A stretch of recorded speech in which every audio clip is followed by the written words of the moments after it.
He was a titan of industry, a man whose name was whispered with reverence in boardrooms across the globe. His wife carrying his heir was his most prized possession. But on a cold winter's night, when she was 8 months pregnant and swollen with his child, he looked at her with icy disdain and told her to sleep on the couch. He believed his word was law, his power absolute. He didn't know his greatest asset was not the steel in his skyscrapers or the figures in his ledgers, but the woman whose heart he had just broken. And he was about to learn in the most brutal way possible that hell hath no fury like a brilliant woman scorned.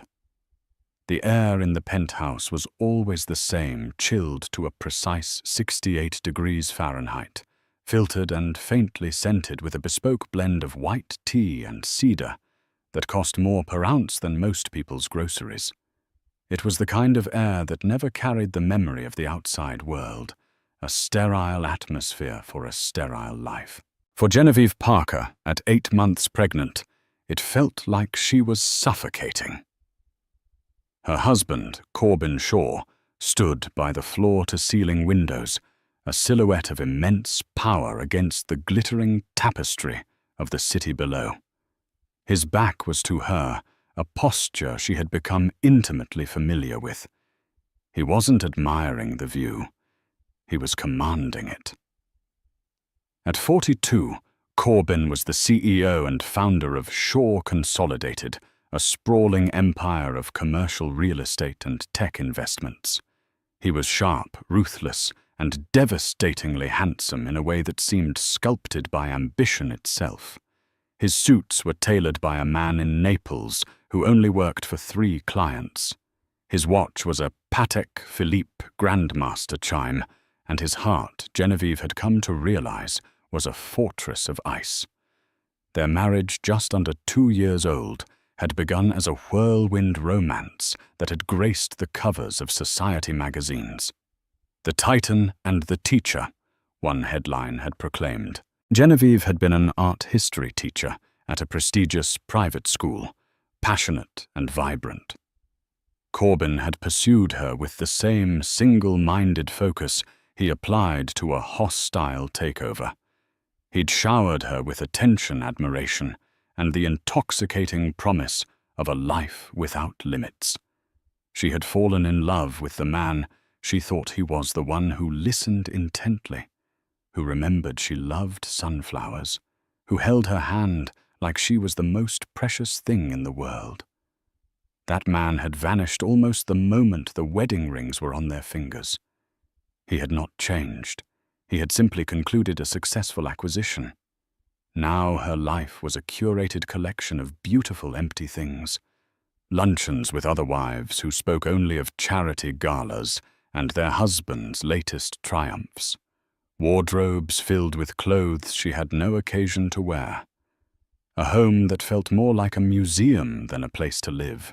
And a husband who increasingly saw her as another one of his assets. One that was currently gestating a valuable future commodity, his son and heir. He had already named him Bartholomew after his own grandfather, without a single conversation with her. Tonight, the chill in the air was sharper than usual. The argument had started, as they often did, from something trivial that spiraled into a referendum on their entire relationship. Corbin was meant to attend the final prenatal class with her. It was the one about labor and delivery, the one she had been dreading, the one she desperately wanted him there for. He had cancelled 30 minutes before citing an unavoidable conference call with Tokyo. He had sent his driver, Frank, to take her instead. Frank, a kind man with grandchildren of his own, had been more comforting than her husband had been in months. When she returned, she found Corbin not in a frantic conference call, but in his study calmly sipping a Macallan 25, reviewing architectural blueprints for a new skyscraper in Dubai. The lie was so casual, so blatant, it felt like a slap. You lied to me, she said, her voice trembling slightly.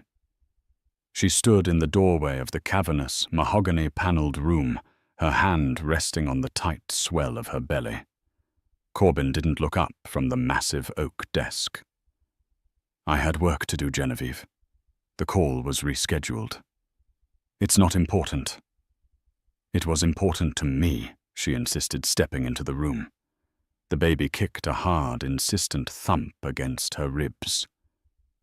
We were supposed to learn how to bring our child into the world. Together. Do you have any idea how humiliating it was to be the only woman there alone? He finally lifted his gaze.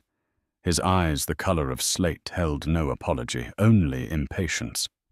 This is your domain, is it not? The nesting, the birthing classes. I am building an empire for him, for Bartholomew. I would think you'd appreciate the scale of my contribution. My work ensures he will never want for anything.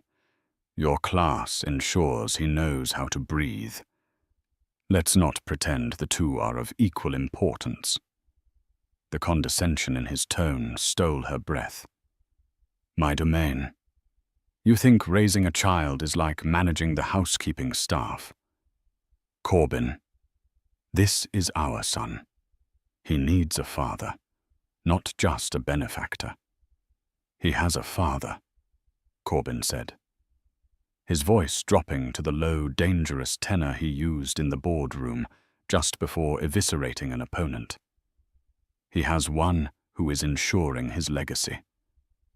What I don't have is a wife who understands the meaning of the word support. All I have heard from you for months is a litany of complaints. You're tired. You're uncomfortable. You don't like the scent in the air. You need more from me. It's exhausting. Tears welled in Genevieve's eyes, hot and shameful. I need a husband. I need a partner. The woman I was before I met you. She's gone. I gave up my job, my friends, my whole life to be with you, to build this family with you. And you were compensated handsomely for it, he retorted, gesturing vaguely at their opulent surroundings. This penthouse, the black card with no limit, the life of absolute leisure. Do not play the martyr, Genevieve. It's unbecoming. I don't want the penthouse. She finally screamed, the sound raw and foreign in the silent, controlled space. I want my husband back. I want the man who held my hand in the park and told me he loved my passion for 17th century art. I want the man who made me feel seen. Corbin stood up slowly, his 6'3" frame eclipsing the light from the desk lamp.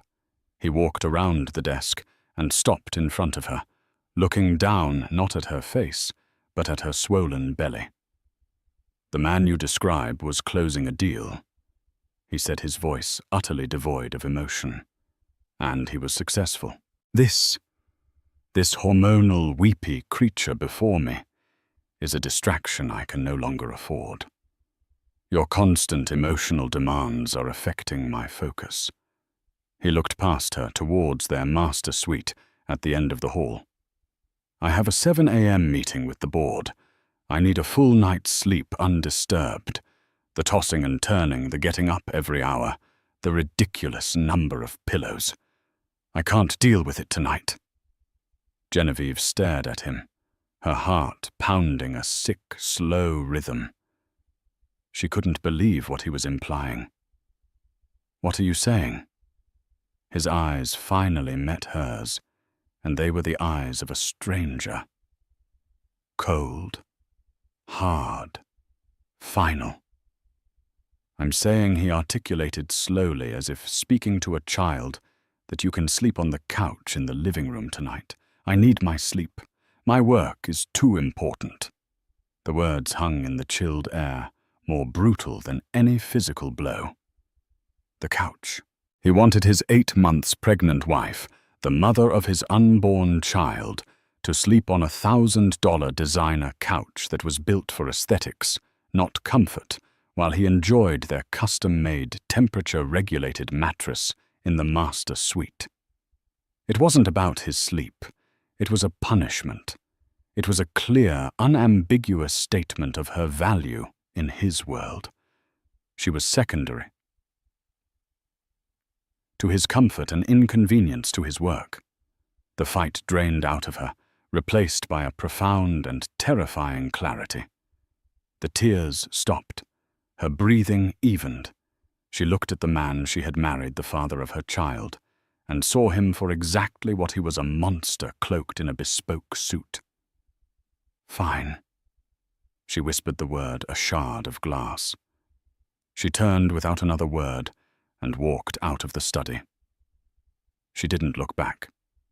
As she walked down the long, silent hallway, the plush carpet silencing her footsteps, she felt the baby shift inside her, a gentle roll. It was as if he was listening. It was as if he knew. In that moment, a cold, hard resolve began to form in the pit of her stomach, displacing the heartbreak. He wanted her out of his way. He wanted to treat her like a piece of furniture. Fine, she would sleep on the couch, but it would be the most expensive night's sleep of Corbin Shaw's entire life. The couch was a monstrosity of modern design, a sleek, low-profile slab of white leather and chrome. It was beautiful to look at, and hell to lie on. For Genevieve, it was a rack. Every position was wrong. The leather was cold against her skin, the armrest dug into her hip, and there was no support for her aching back or her heavy belly. She had managed to drag a cashmere throw from a nearby armchair, but it offered little comfort against the pervasive chill of the apartment. Sleep was an impossibility.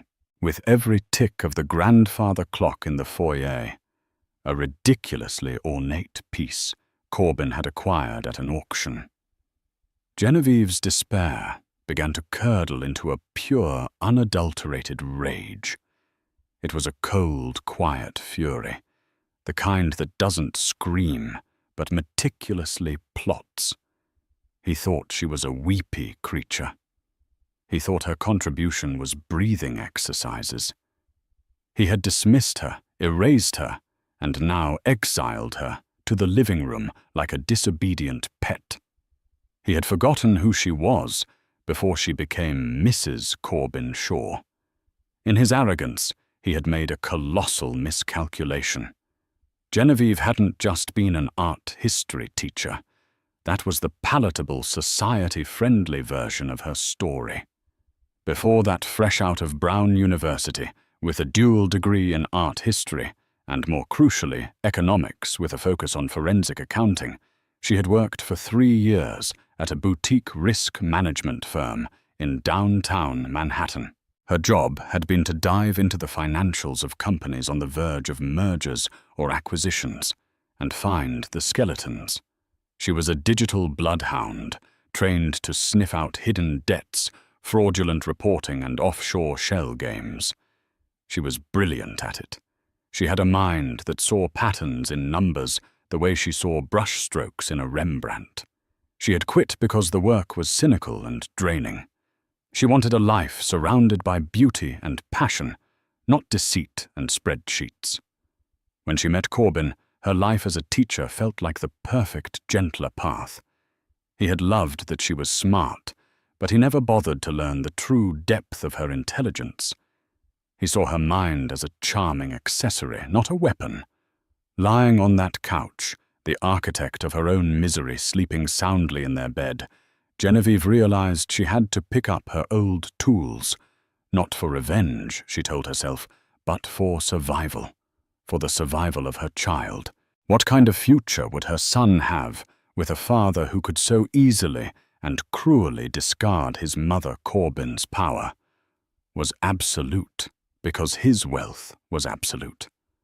To get his attention, to make him see her as an equal and not a subordinate, She had to speak to him in the only language he truly understood, money.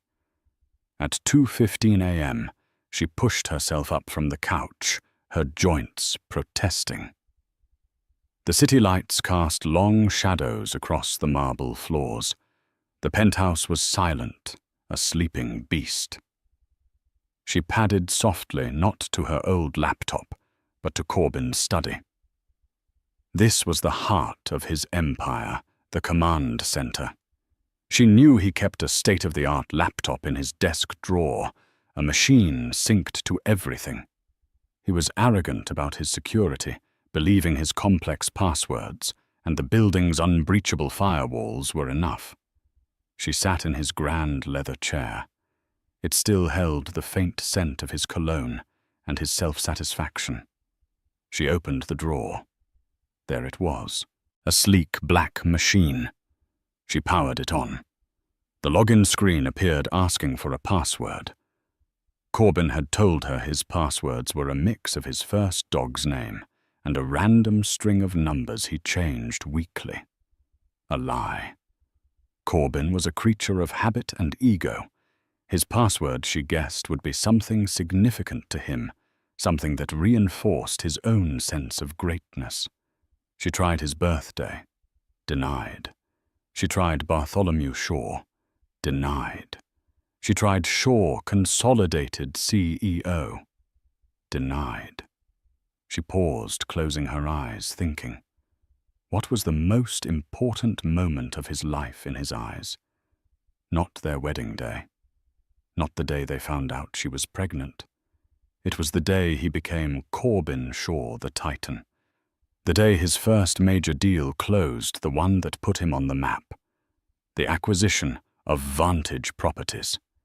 He had talked about it incessantly when they first met, the cunning, the risk, the triumph. The deal had closed on October the 27th, 2008. She typed Vantage 2007-2008, access granted. A triumphant, bitter smile touched her lips. She was in. His entire digital life lay open before her. Emails, calendars, personal files. But she ignored those. She was on a mission. She opened his browser. His bookmarks were a roadmap to his financial soul links, to his private banking portals, investment platforms, and the internal servers of Shaw Consolidated. This is where her old skills kicked into high gear. Corbyn used multiple banks for his personal and business finances. A large international bank for his primary business accounts, a Swiss bank for his private wealth, and a smaller domestic bank for his liquid assets and payroll. Getting into one would be hard. Getting into all of them would be a nightmare for a novice. But Genevieve wasn't a novice, and she had a key.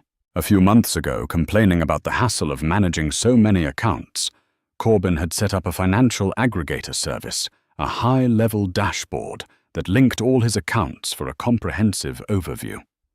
He used it purely for viewing, but she knew these services had deep token-based integrations with the banks.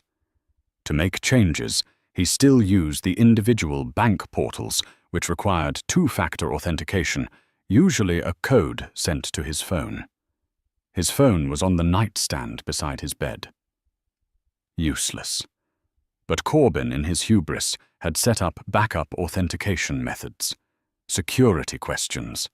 He thought them foolproof. Who would know the name of his third-grade teacher or the street he grew up on? Genevieve would. In the early intoxicating days of their courtship, when he was still playing the part of a man who shared his life story, he had told her everything. He had painted a picture of his hard Scrabble upbringing, a tale designed to make his current success seem all the more spectacular.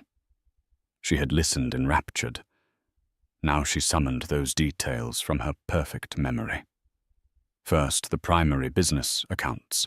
She navigated to the bank's login page, initiated a password reset, and chose the Answer Security Questions option. Name of your first pet Zeus, a mangy mutt he'd spoken of with theatrical fondness. Street you grew up on Elmwood Avenue. He'd called it the wrong side of the tracks.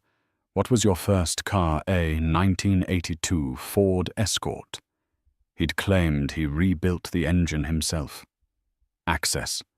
She was in the main portal for Shaw Consolidated. Millions of dollars flowed through these accounts daily. Operating capital investment funds. Payroll for thousands of employees. She didn't withdraw the money. That was crude and illegal. She needed to do something more elegant, more debilitating. She navigated to the account settings. She found the signatory and access controls. Corbin was the primary.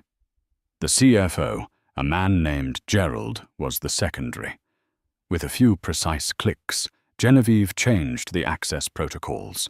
She added a new layer of security, a mandatory third-party authorization for any transaction over $1,000. She created this third-party entity and assigned the authorization key to a new encrypted email address she had created just minutes before on a secure anonymous server. Then she demoted Corbin and Gerald's access rights from administrator to read-only. They could look at their money, but they couldn't touch a single dime without her permission. Next, the Swiss account, his personal fortune. This was harder. The Swiss were notoriously protective. But Corbin had used the same security questions. She got in. Here she didn't just restrict access. She placed a hold on all assets, citing a potential security breach. She filled out the digital form, flagging suspicious login attempts, her own, and recommending a full account freeze pending a shareholder investigation. The freeze would take 24 to 48 hours to be reviewed by a human agent, but the automated system would lock it down instantly. Finally, the domestic bank. This held his walking around money, a few million in liquid cash. It was linked to his credit cards, including the black card he was so proud of. She used the same method. Reset password answer questions, get in. Here she was, more brutal. She initiated a transfer of the entire balance, routing it not to an external account, but to a new sub-account within the same bank that she labeled pending litigation reserve. She then cancelled all linked credit and debit cards, reporting them as stolen. The entire operation took her less than an hour. She was methodical, precise, and utterly calm. It felt like her old job, only the stakes were infinitely higher. As she worked, she saved key documents to a secure USB drive she found in Corbin's desk. Balance sheets, investment portfolios, and a few interesting-looking folders labeled Project Nightingale and Cayman Ventures. She didn't have time to look at them now, but her instincts told her they were important. At 3:30 a.m., she was done.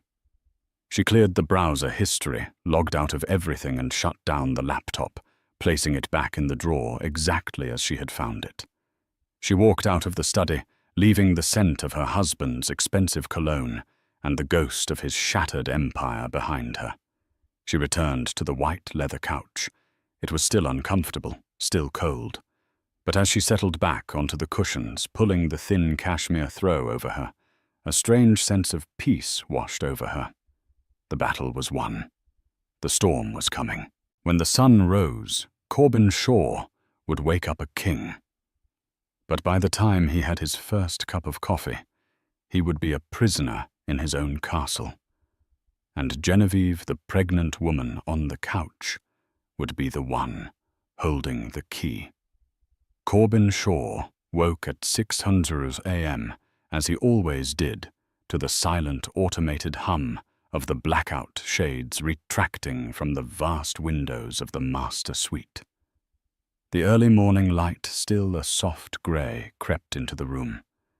He stretched a contented sigh, escaping his lips. He had slept magnificently. The bed an expanse of perfect stillness, without Genevieve's restless, pregnant form, had been a sanctuary. He felt sharp, rested, and ready to conquer the day. He glanced at the empty side of the bed, a flicker of something annoyance, satisfaction, crossing his features. Her little tantrum had been tiresome, but necessary. She needed to understand her place to understand that his needs, the needs of the Empire, were paramount. A night on the couch would serve as a poignant reminder. He swung his legs out of bed and padded barefoot across the heated marble floor into his palatial bathroom. By 6:45 a.m., showered, shaved, and dressed in a crisp, dark navy suit, he felt the first inkling that the world was slightly off its axis. He walked into the kitchen, where his personal chef Anton was usually already preparing his standard breakfast: 2 poached eggs, half an avocado, and a shot of wheatgrass juice. Today the kitchen was dark. Anton was nowhere to be seen. A note was on the counter.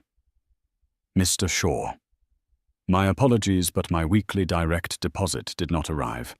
I have tried to contact payroll, but the lines seem to be down. I cannot work without assurance of payment. I will return once this is resolved. Sincerely, Anton Corbin frowned. A payroll glitch unacceptable. He made a mental note to tear a strip off Gerald, his CFO. He decided to make his own coffee, a task he hadn't performed in years. He went to the state-of-the-art espresso machine, a gleaming silver beast, and pressed the power button. Nothing. He checked the plug. It was in. He flipped the circuit breaker. Still nothing. He stared at it in confusion. The entire appliance panel was dead. He didn't know that Genevieve, in her meticulous sweep, had logged into their smart home system and disabled the power to the kitchen sub-panel. A small, petty, and deeply satisfying act. Annoyed, he abandoned the idea of coffee and walked into the living area. Genevieve was asleep on the white couch, curled into a tight ball. She looked small and pathetic, he thought. Good. Message received. He strode past her to the front door, grabbing his briefcase. His driver, Frank, was usually waiting in the private elevator lobby at 7:00 a.m. sharp. But the elevator lobby was empty. Corbin pulled out his phone to call him, his thumb hovering over the contact. Then he saw a text message from Frank, sent an hour ago. Mr. Shaw. My company fuel card was declined at the gas station this morning. The fleet manager says all corporate cards have been suspended. I can't get the car out of the garage. I am very sorry. Corbin stared at the message. First Anton, now Frank. A payroll glitch was one thing, but the suspension of the entire corporate card system. This was a much bigger fire. His annoyance morphed into a cold knot of anger. He dialed Gerald's number. It went straight to voicemail. Gerald, it's Corbin. What the hell is going on with our accounts? The cards are dead, and payroll hasn't gone out. Call me the second you get this. Fix it. He hung up, his jaw tight. Fine. He would take a taxi. He tried to use a ride-sharing app on his phone. He entered the address for the Shaw Consolidated Headquarters downtown. He hit Confirm. A red banner appeared at the top of the screen. Payment method declined. He stared at it, his mind refusing to process the information. He tried again. Payment method declined. He opened his mobile banking app, the one for his personal walking around money. He logged in. His eyes widened in disbelief. The screen showed his checking account, but the balance was Dirwald, and below it, a new sub-account he didn't recognize, pending litigation reserve, with a balance of just over $3 million. A cold sweat broke out on his brow. This wasn't a glitch. This was an attack. He was being hacked. He immediately called the bank's emergency fraud line. After an agonizing 10 minutes on hold, a placid agent answered. Yes, Mr. Shaw, the agent said calmly after Corbin had frantically explained the situation. We see the activity. The funds were transferred to the reserve account at 3:17 a.m. this morning. The request was initiated from a recognized device and authenticated correctly using your security questions. As per the request, your credit and debit cards were also reported stolen and have been permanently cancelled. New cards are being mailed to your address. I didn't make that request, Corbin roared into the phone, his voice echoing in the silent penthouse. Someone stole my identity. You need to reverse it. Now, sir, I understand your frustration, but all protocols were followed. To reverse this, we'll need you to come into a branch with 2 forms of government-issued ID to verify your identity. Corbin felt a surge of pure rage. Do you know who I am? I am Corbin Shaw. I own half this city. I don't come into a branch. Those are our policies, sir, the agent replied, his tone unmoved. For your protection. He hung up his hand, trembling. This was a nightmare. He immediately tried to log into the main Shaw Consolidated Business portal. He needed to see the damage. He entered his password. Access denied. Your user permissions have been changed. He froze. His permissions. He was the god of this system. He didn't have permissions. He had ownership. He tried again. Denied. Panic, a feeling so foreign to him, it was physically nauseating, began to crawl up his spine. He called Gerald again. This time, his CFO picked up his voice, a frantic squeak. Corbin. Thank God. What is happening? The whole system is frozen. The markets are about to open, and we can't execute a single trade. Payroll for 10,000 employees has failed. Our accounts are locked down to read only. The board is in an uproar. I can't get in. It's asking for a third-party authorization key that none of us have ever heard of. Our credit lines are frozen. Corbin. It's a catastrophe. Corbin sank onto the edge of the uncomfortable white couch where his wife was still sleeping.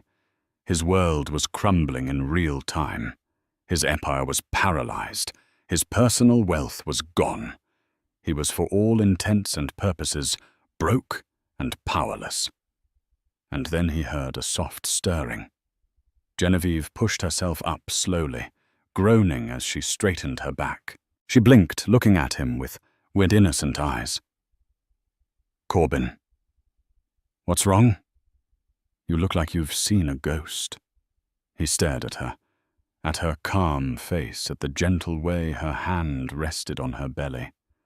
A sudden, impossible, horrifying thought began to bloom in the darkness of his mind. The timing, the precision, the utter devastation. This wasn't a random hacker in Russia or China. A random hacker would have just stolen the money. This was different. This was surgical. This was personal. This was an act of strangulation. He looked at her, truly looked at her for the first time in months. He saw the intelligence in her eyes, an intelligence he had always found charming, but never threatening. He remembered her telling him long ago about some boring job she used to have, something with numbers, before she embraced her true passion for art. He had barely listened. Genevieve, he said, his voice a hoarse whisper. What did you do? She met his gaze, and for the first time he saw no fear, no tears, no weakness. He saw only a cold, shimmering strength he had never known she possessed. She gave him a small, placid smile. I believe she said softly, her voice as clear and cool as the morning air, the term you used was my domain. I decided to expand it. The silence that followed Genevieve's admission was heavier than any sound. Corbin stared at her, his mind a maelstrom of denial and dawning horror. It was impossible. Genevieve. His quiet, artistic wife who cried during sad movies and spent her afternoons at the Met. The idea that she possessed the skill, let alone the audacity to dismantle his financial empire in a single night, was preposterous. And yet the calm certainty in her eyes told him it was true. He finally choked out a laugh escaping his lips that held no humor, only hysteria. You did this? How with your paintbrushes and art books? Don't be deliberately obtuse, Corbin, she said, her voice still infuriatingly level. She slowly, painfully pushed herself to her feet. You were never interested in my life before you were you. You just saw what you wanted to see, a pretty pliable accessory. You never thought to ask what a woman with a degree in forensic economics from an Ivy League school did before she decided to teach. You bought the packaging, you never checked the contents. Forensic economics. The words hit him like a physical blow. He felt the blood drain from his face.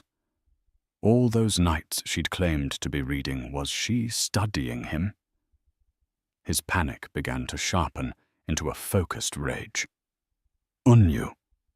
He commanded, his voice low and guttural. Whatever you did, undo it, right now. This isn't a game, Genevieve. You have paralyzed my company. People's livelihoods are at stake. My livelihood. Our livelihood. You mean? She corrected gently. And the livelihood of our son. Was that on your mind last night when you sent me to sleep on this thing? She gestured to the couch with contempt. This wasn't a game for me either, Corbin. This was a lesson in valuation. You needed to understand my worth, and the worth of the child I am carrying. Before he could retort, his phone buzzed violently on the couch beside him. It was a name he hadn't expected to see: Piers Morganfield, a notoriously aggressive investigative journalist for the Financial Chronicle. Corbin never spoke to the press directly if he could avoid it. He let his PR team handle the vultures. He ignored the call. It immediately buzzed again, and again. You should probably answer that, Genevieve said, walking towards the kitchen. She opened the refrigerator, which, unlike the other appliances, still had power, and took out a bottle of water. It seems your problems are just beginning. With a sense of dread, Corbin answered the call, putting it on speakerphone. Sure. Corbin Piers Morganfield. The journalist's oily voice filled to the room. Big day, for sure. Consolidated, it seems. My sources are telling me your trading floors are silent, and your international credit lines have been frozen. Any comment on the rumors of a catastrophic liquidity crisis? My company does not comment on rumor or speculation, Corbin said through gritted teeth. Of course not. Piers chuckled. But it's more than a rumor when your own senior partners are leaking like a sieve. Is it true that you've been locked out of your own accounts? Some are saying it's a hostile cyber attack. Others are whispering about a regulatory seizure. But I have a more interesting theory. I have a source who says you've been cooking the books for years and someone finally pulled the pin.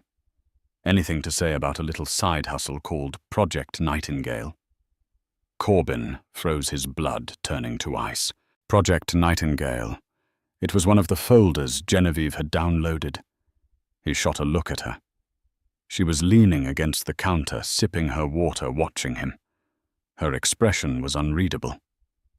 I have no idea what you're talking about, Corbin managed, but his voice lacked conviction. Oh, I think you do.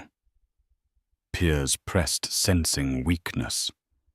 A series of shell corporations registered in the Caymans used to inflate the value of undeveloped land assets ahead of rezoning petitions.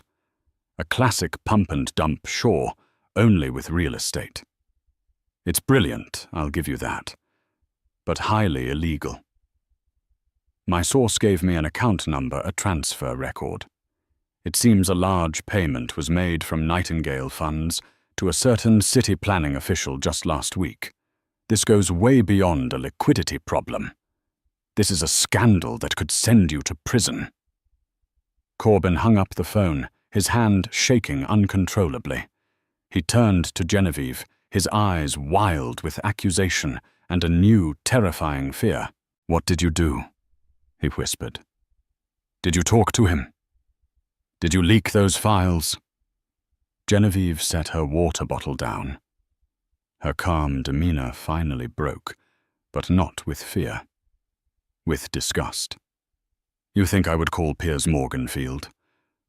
Please. I may not respect you anymore, Corbin, but I'm not suicidal. I downloaded some of your files last night because my instincts told me to. I haven't even had a chance to look at them yet. It seems I didn't need to. Your entire empire is a house of cards, isn't it? Built on lies and corruption." She walked over to the windows, looking down at the city he professed to own. "All this time you've been acting like a king, but you're just a common criminal in a more expensive suit. This isn't about your hurt feelings anymore, is it? This is about you going to jail." The revelation hit him with the force of a physical impact. Genevieve hadn't just put him in a financial prison. She had inadvertently stumbled upon the secret that could put him in a real one. The freeze wasn't just an inconvenience. It was a ticking time bomb. The locked accounts, the failed transactions, they would trigger audits, federal investigations. His carefully constructed world of smoke and mirrors was about to be exposed to the harsh light of day, all because he couldn't stand the sound of his pregnant wife getting up to pee at night. "Genevieve," he said, his tone completely changed. The anger was gone, replaced by a raw, desperate plea. "You have to help me. We have to fix this. Before they start digging, you can put the money back. You can unlock the accounts. We can say it was a technical error."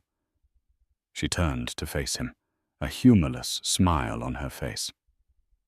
"We suddenly. It's we.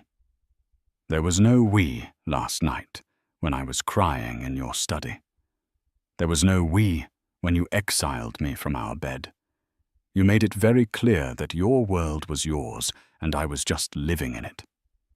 She walked back towards him, her steps measured and deliberate. She picked up the USB drive from the coffee table where she'd left it. It was so small, so insignificant, yet it held his entire life in its memory. Project Nightingale. She mused, reading the label she'd affixed. What a poetic name for such an ugly little secret. "You told me you were building a legacy for our son. Was this it? A legacy of fraud. A father in a prison jumpsuit." Corbin couldn't speak. He was trapped. If he fought her, she could release the files. If he begged, he was at her mercy. He had held all the power in their relationship, and now he had none. He was utterly, completely at her mercy. "What do you want, Genevieve?" He finally asked, the words tasting like ash in his mouth. "What's your price?" She looked at the USB drive in her hand, and then at him. Her gaze was as sharp and cutting as a diamond. "My price," she repeated softly. "Oh, Corbin, you couldn't possibly afford it. But we're going to have a long, long conversation about the terms of my new partnership in this family. A very long conversation. Get comfortable. It doesn't look like you're going to the office today." The penthouse, once a symbol of Corbyn's untouchable power, transformed into a negotiation room. The glittering city view was no longer a backdrop for triumph, but a silent witness to a seismic shift in power. The air, still chilled to a precise 68 degrees, now felt thick with tension and unspoken threats. Corbyn, the titan of industry, sat slumped in one of his designer armchairs, looking smaller than Genevieve had ever seen him. The bespoke suit now seemed like a hollow costume. Genevieve did not sit. She stood a commanding presence despite her burgeoning belly, with the small USB drive held loosely in her hand. It was her scepter.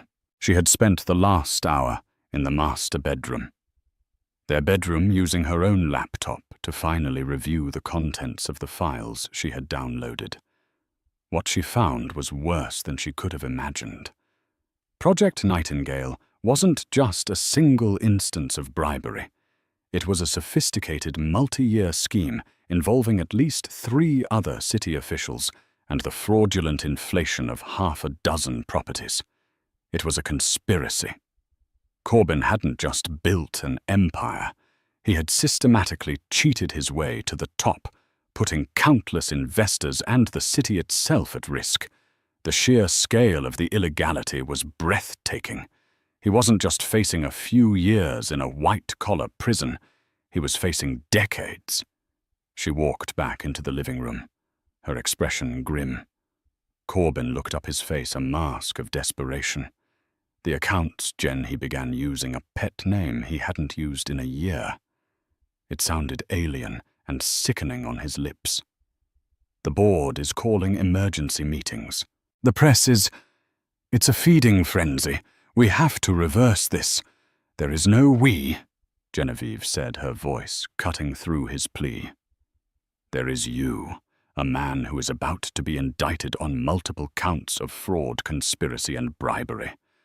And there is me, the mother of your son, who is about to decide if I will be a witness for the prosecution or the architect of your salvation. Corbyn flinched, as if she had struck him. You wouldn't. Wouldn't I? She countered, taking a step closer. Last night you looked at me with nothing but contempt. You declared me a distraction, an emotional burden. You banished me from my own bed because my pregnancy inconvenienced you. You treated me with a cruelty I wouldn't wish on a stranger. So you will have to forgive me if my maternal protective instincts are currently focused on my child, not on the criminal who happens to be his father. She let the words hang in the air, watching him absorb the full weight of his predicament. He had pushed her away, and in doing so had given her the very leverage she now held over his head. What do you want? He repeated, his voice barely a whisper. Everything you want, the company, the penthouse. It's all yours. Just don't release those files. Genevieve laughed, a short, bitter sound. You still don't get it, do you? You think this is about money. I walked away from a 6-figure career for a $30,000 a year teaching job because I wanted a life with meaning, not a life with a bigger balance sheet. I don't want your crooked company, Corbyn. I don't want this sterile mausoleum you call a home. I want a safe and secure future for my son. A future that is completely insulated from you and the chaos you've created. She paused, her gaze unwavering. So here are my terms. This is not a negotiation. You will listen and you will agree. If you so much as hesitate, I will walk out of this apartment, get in a taxi which I will pay for with the emergency cash I keep, because unlike you, I plan for contingencies, and I will go directly to the U.S. Attorney's office. Do you understand me? He nodded numbly, his eyes fixed on the USB drive. Term number 1. She began ticking a finger in the air. You will immediately sign over 51% of your personal legitimate assets into an irrevocable trust for our son. I will be the sole trustee. This will not be Shaw consolidated stock, which will be worthless by noon. This will be the chalet in Gstaad, the art collection, the real one. Not the fakes you have on loan and the portfolio of blue-chip stocks you had before you started your little criminal enterprise. My lawyers, not yours, will draft the documents. You will sign them today. Corbyn's jaw dropped. That was the core of his real wealth, the foundation. Term number two, she continued, ignoring his shock. This apartment will be sold. I will not raise my son in this place. The proceeds will be placed into a separate trust for me. It will serve as my compensation for the career I abandoned, the emotional distress you have caused, and as a thank you for not sending you to prison for the rest of your life. Genevieve, be reasonable, he started. Am I being unreasonable? She shot back. Or were you being unreasonable when you told your heavily pregnant wife to sleep on the couch? I'm simply rebalancing the scales. Term number 3. She went on, her voice like ice. You will seek help, immediately. Not a business coach or a PR guru, a real therapist, a psychiatrist, someone who can diagnose and treat whatever malignant narcissistic personality disorder has allowed you to believe that your behavior is acceptable. You will attend sessions weekly for a minimum of 1 year. I will require proof of attendance. You will not fix your soul, Corbyn, but you may learn to fake being a decent human being for the sake of your son. She took a breath, the hardest part yet to come. And term number 4. We are separating. As soon as the trusts are established and the apartment is on the market, I am leaving. I will find my own place, a real home where our son can grow up surrounded by warmth and honesty, not chrome and deceit. You will have visitation rights, but they will be supervised, until I and a court-appointed psychologist are satisfied that you are not a damaging influence on him. The finality of her words crushed the remaining air from the room. This wasn't just a financial takeover. It was the complete deconstruction of his life. She was taking his son, his money, his home, and his freedom. And in exchange, she was offering him one thing, the absence of a prison cell. And what about the company? He asked, his voice hollow. And Project Nightingale. Even with the accounts unfrozen, the leak to the press. I'm ruined. This was the master stroke. Genevieve had thought about this all morning. That, she said, is your problem to solve. However, I am a benevolent architect. Once you have signed every document my lawyers put in front of you, I will do 2 things. First, I will release the holds on your business accounts. I will relinquish the third-party authorization. You can have your company back, or what's left of it. You will have liquidity to fight the fires. Second, she said, holding up the USB drive. I will give you this. It is the only copy of the Nightingale files. The data on your laptop has been securely wiped. What you do with this information is up to you. You can try to bury it and pray no one else ever finds it. Or you can do the one thing that might save you. He looked at her, confused. What's that? You can get ahead of it, she said, her old forensic accounting mind kicking in. You can go to the board, claim you've just uncovered a rogue operation run by a subordinate. Your CFO, Gerald, perhaps since his name is on some of the transfers. You can be the hero who self-reports. You can fire him, launch an internal investigation, cooperate with the SEC. You'll take a massive hit. The company will be fined into oblivion. But you, Corbyn Shaw, the CEO, might just emerge as the man who cleaned house. A ruthless bastard, yes, but one who did the right thing in the end. It's your only move. He stared at her, a strange mix of horror and awe on his face. She had not just defeated him. She had given him a new script, a new path forward. It was a humiliating, devastating path, but it was a path that didn't end in a federal penitentiary. She had thought of everything. She had him completely and utterly cornered. The king was in chains, and his queen was dictating the terms of his surrender. So she said, placing the USB drive on the table between them, a final, tantalizing offer. "Do we have an agreement?" Corbin Shaw. The man who had never bent to anyone looked at the woman he had so grievously underestimated, the mother of his child. He looked at the evidence of his crimes, and for the first time in his life, he surrendered. Yes, he said the word, a quiet admission of his total and complete defeat. "We have an agreement." The days that followed were a whirlwind of calculated chaos, all orchestrated by Genevieve from a suite at the Carlisle Hotel which she'd booked using her emergency credit card. She refused to spend another night in the penthouse. It was tainted.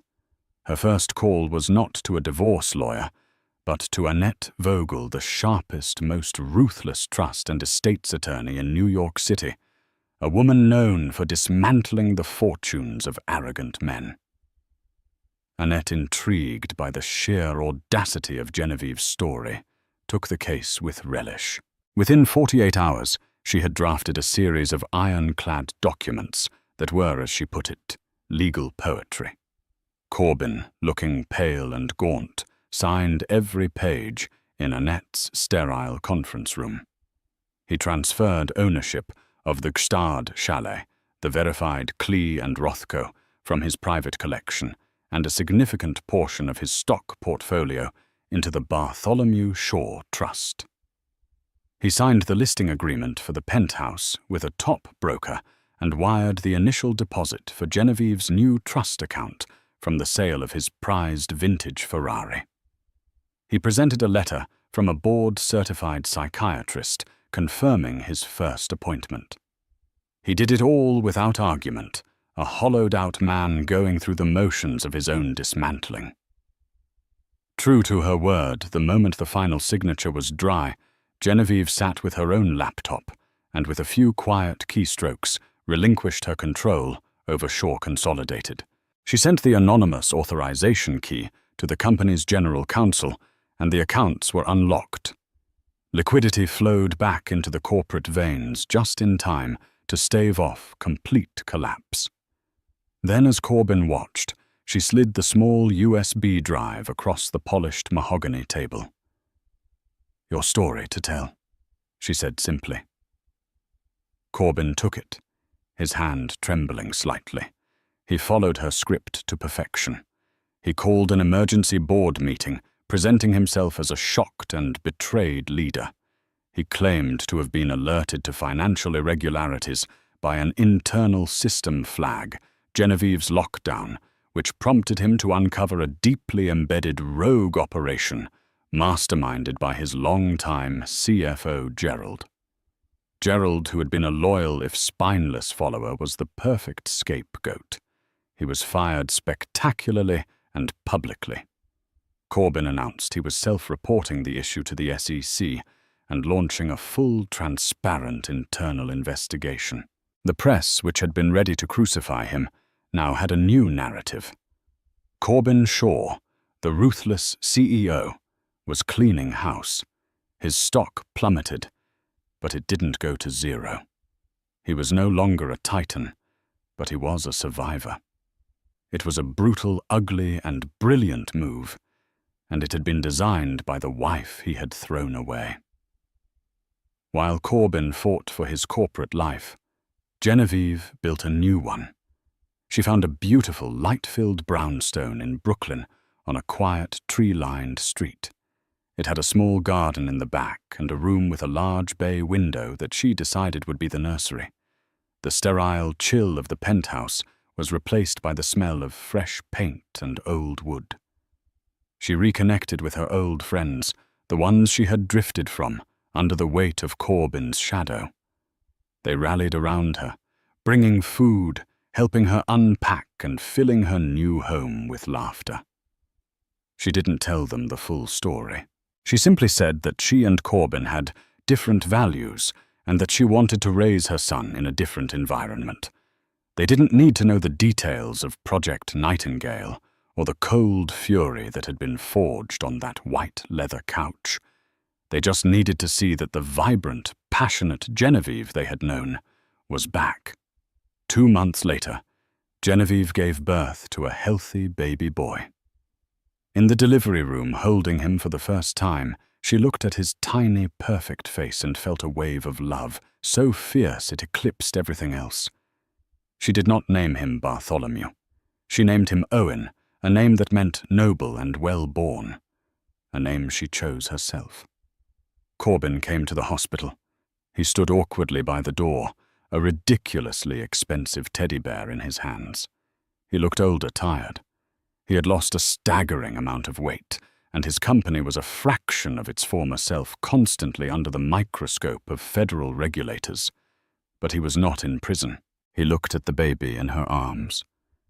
"He's small," he said the first words that came to his mind. "All the best things start that way," Genevieve replied, her voice soft. He asked if he could hold him. She hesitated for a moment, then nodded. She watched him as he held his son, his touch clumsy and uncertain. She saw a flicker of something in his eyes, not the old arrogance, but something more akin to wonder, or perhaps regret. It wasn't forgiveness, and it wasn't a reunion. But it was, she thought, a beginning. He was sticking to his therapy. He was making an effort. The future was unwritten, but for the first time it felt like it could be a story worth reading.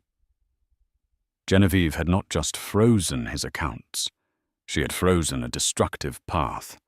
In the wreckage of Corbyn's corrupt empire, she had salvaged a future for her son, built on a foundation of her own strength and intelligence. She was no longer the Titan's wife. She was Genevieve Parker, the architect of her own life, a mother who had moved mountains not with rage, but with resolve. And in the quiet peace of her new home, far from the cold, empty heights of the penthouse, she knew she was finally, truly rich to her. That single cruel command, "Sleep on the couch," was the catalyst that brought a corrupt empire to its knees. It wasn't just about a fight between a husband and wife. It was about a woman reclaiming her power, her identity, and her future. Genevieve reminded us that strength isn't always loud. Sometimes it's the quiet, meticulous work done in the dead of night while the world sleeps. She fought not for revenge, but for the life of her unborn child, proving that a mother's love is the most powerful force on earth. What did you think of Genevieve's actions? Was she justified? What would you have done?